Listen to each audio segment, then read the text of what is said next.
My name is Stephen Qualls II, and you're watching Disney Channel. Wait, what the fuck? Damn, wait, how you do it? Wait, fuck. Honestly, they were just making circles.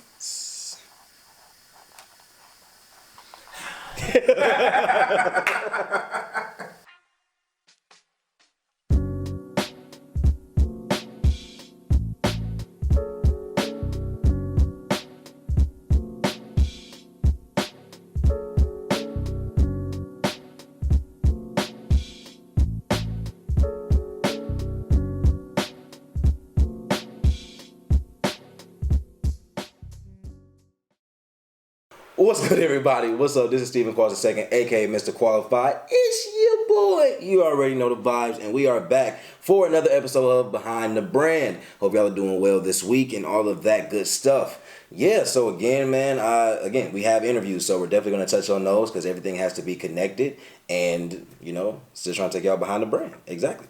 And, yeah, so this past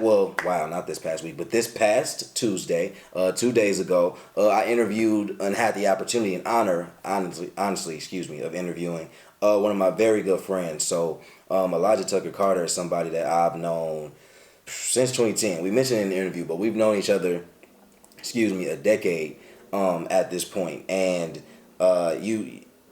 we have a friend group, shout out to Task Force, but we have a friend group and we've been riding strong for 10 years, a decade at this point. And I think we just now getting to the point where we realize just how much we've seen, just how long we've known people, just how much we've seen people go through.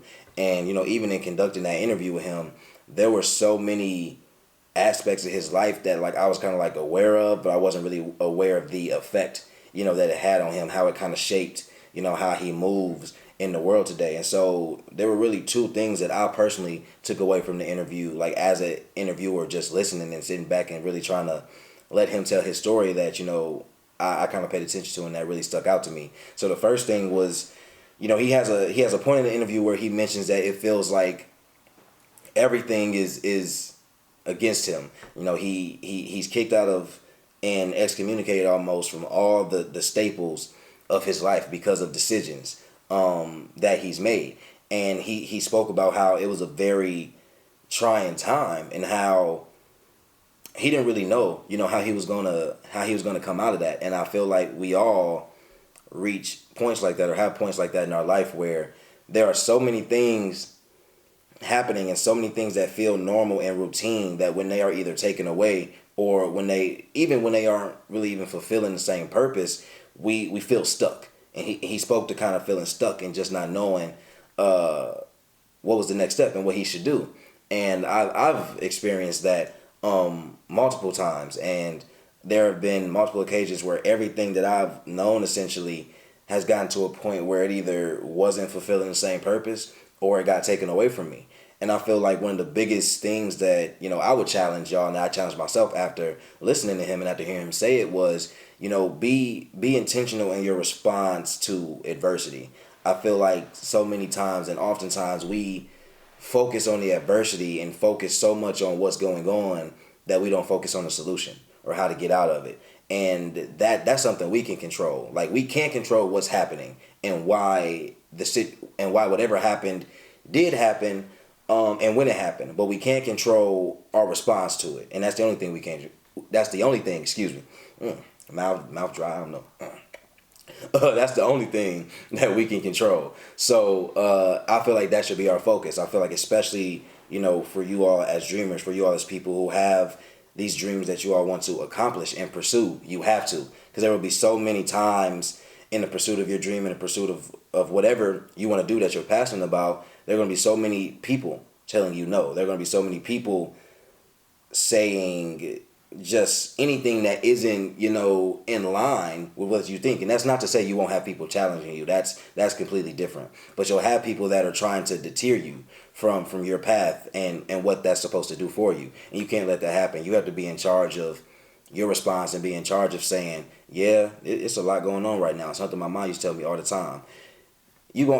Oftentimes you'll have a lot going on, but if you sit there and keep saying it's a lot, or you keep acknowledging and establishing it's a lot, and not focusing on taking care of things one by one, then it's always gonna feel like a lot. So shout out to Ma Dukes, you feel me? Always giving great advice. Fan, boom.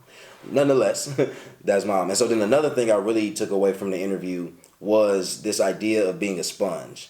And so with him being a barber, he spoke to how, once you watch it, or if you have watched it, you understand this, but he got his shop and everything, and so he's in his shop, and he realized there was a point where throughout the week, he was only getting so many people.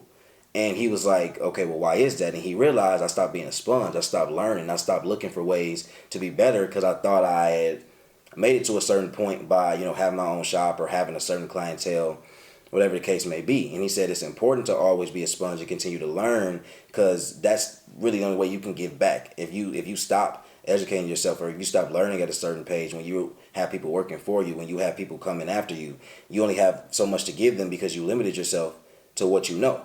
So I think that can be so applicable to so many different avenues and whatever you're passionate about.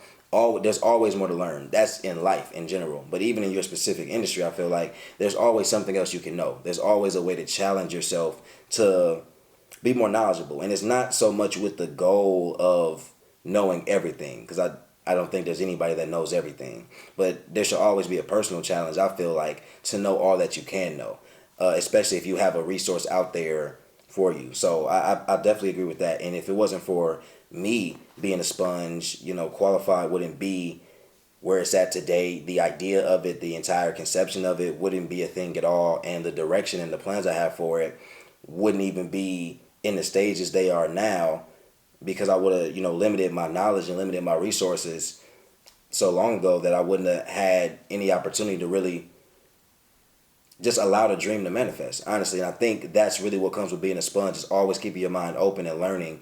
So when the right opportunity comes to make that dream happen or to make something happen, all you got to do is put things into place. And that's really your job. And a lot of it is that easy, not so much in the road being easy or it being an easy journey, but all you can give is yourself and your ideas and making sure that you do the most that you can do to make them manifest. But to do that, you have to have an open mind. You have to always be willing and prepared to continue to learn and ultimately continue to be a sponge. So again, like, those were my takeaways from a very, great interview, in my opinion, no bias, with a very, very close friend of mine, a brother of mine, actually, and his story in terms of what he's experienced in his 25 years is insane. So from the idea of being an entrepreneur, but also from the things and the identities that he had to balance, growing up, being in church, but also having this other part of him, this other side of him that was attached to a different lifestyle, and family members,